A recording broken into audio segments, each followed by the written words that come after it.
Hello दोस्तों, आज के संस्कृत टेस्ट के सोल्यूशन में आप सभी का स्वागत है। आज 28 अगस्त 2024 का संस्कृत का टेस्ट हुआ है जिसका सोल्यूशन है। ये टेस्ट कहाँ मिलेगा? ये टेस्ट हर एक दिन व्हाट्सएप ग्रुप पर अपलोड होता है जो 9 बजे के आसपास होता है। इसका टाइम हो सकता है चेंज करें, थोड़ा पहले करें। अभी समझिए, पहला क्वेश्चन क्या है? न्याय दर्शन के प्रवर्तक कौन है? तो न्याय दर्शन के प्रवर्तक याद रखे गौतम बुद्ध, गौतम मुनि। कौन है? गौतम मुनि को न्याय दर्शन के प्रवर्तक माना जाता है।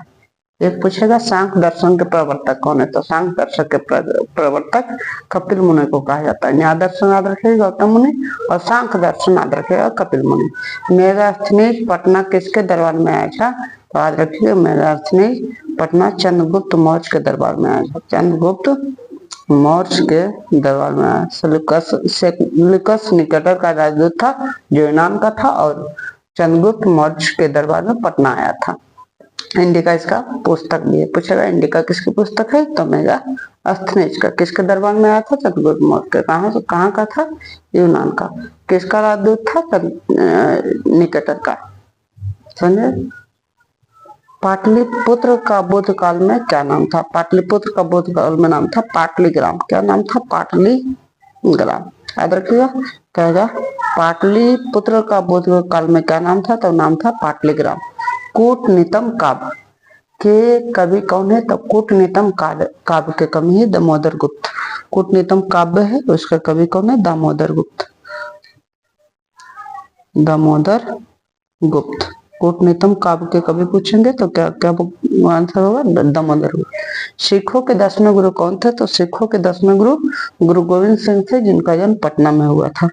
कौन है? गुरु गोविंद सिंह। गुरु गोविंद सिंह। याद रखिएगा। सिखों के पहला गुरु कौन थे? तो सिखों के पहला गुरु गुरु नानक देव थे और 10वें गुरु कौन थे? तो गुरु गोविंद सिंह।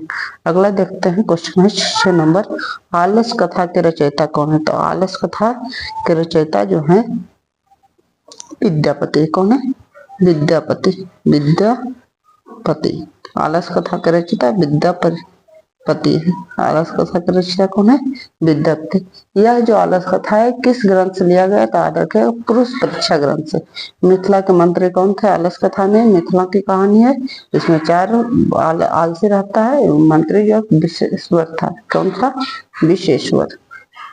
वीरेश्वर नाम है सर। वीरेश्वर। मंत्री का नाम क्या है? वीरेश्वर। देख लीजिएगा मंत्री का नाम क्या है? वीरेश्वर। आलसी पुरुषों की संख्या कितनी थी? तो अभी बोला 4 पुरुष की कहानी है, आज 4 आलसियों की कहानी है। संस्कारों की संख्या कितनी है? संस्कारों की संख्या भारत में संस्कारों की कुल संख्या क्या है? 16 है। मैथिल कोकिल के नाम से किन्हें जाना जाता है? विद्यापति, क्योंकि बिहार के मिथिला के रहने वाले थे। विद्यापति को मैथिल कोकिल भी कहा जाता है। मैथिल कोकिल के नाम से किन्हें जाता है? विद्यापति। इस देश के गुणगान देवता लोग करते हैं। भारत में हमारे पाठ में बताया गया है कि भारत के गुणगान देवता लोग करते हैं। भारत के गुणगान देवता लोग करते हैं। पुराणों के रचनाकार कौन है? पुराणों के रचनाकार कौन है? जिन्होंने महाभारत की रचना की। महर्षि वेदव्यास। महर्षि वेद व्यास नहीं, पुराणों की रचना की। अगला देखते हैं नरक के कितने द्वार है? नरक के 3 द्वार है।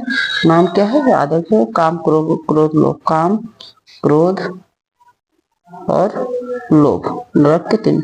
इसमें क्वेश्चन खाली पूछा है नरक के कितने द्वार है, तो आपका आंसर क्या होगा? 3। दयानंद सरस्वती के बचपन का नाम क्या था? तो दयानंद सरस्वती के बचपन का नाम था मूलसागर। इनका जन्म कहाँ हुआ था? तो गुजरात के टंकारा में हुआ था 1824 में। महान से महान या छोटा से छोटा क्या है? तो महान से महान या छोटा से छोटा क्या है? ये आत्मा है। क्या है?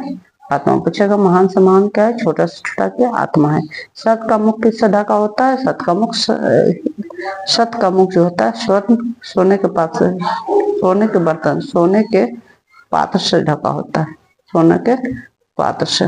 सत का मुख किससे ढका होता है? धर्म की रक्षा किससे होती है? तो धर्म की रक्षा याद रखिएगा सत्येन रचता धर्म विद्या से।